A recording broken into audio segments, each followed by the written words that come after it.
The charge d'affaires at the U.S. Embassy in Juba has called on the government to strengthen the Anti-Corruption Commission so that corrupt officials are held accountable.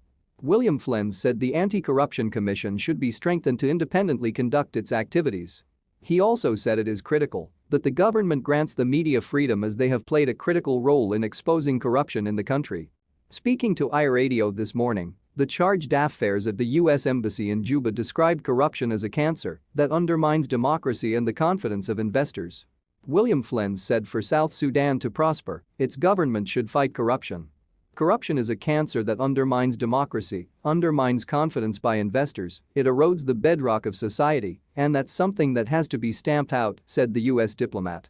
It is something that cannot be allowed to continue if South Sudan is going to have a government that responds to the needs of the people. You need to hold accountable the officials who hold power. This is why it's so critical that free media are supported here, because they have a critical role in exposing the corruption. We urge the government take more seriously to empower the Anti-Corruption Commission and not just have it on paper, but actually to give it some teeth. It is not something that we the US can do by ourselves. We only support the institutions that can help to expose that corruption, to build stronger institutions that can resist the dark forces that corruption holds.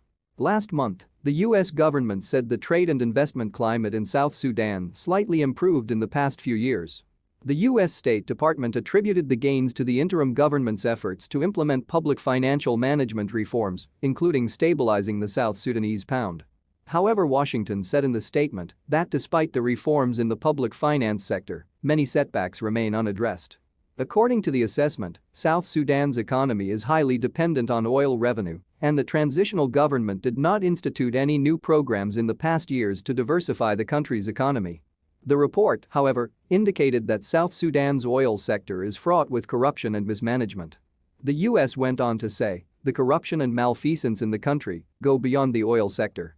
According to the statement, the country's oil-producing firms and the Petroleum Ministry remain on the U.S. Department of Commerce Bureau of Industry and Security entry list.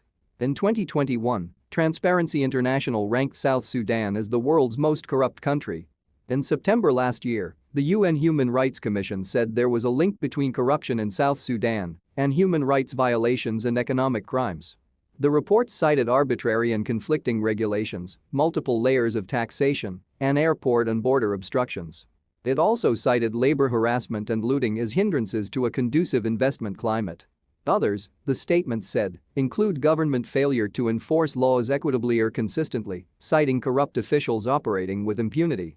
The South Sudan Interim Constitution mandates the Anti-Corruption Commission to investigate cases of corruption in the public as well as in the private sector and to combat administrative malpractices in public institutions.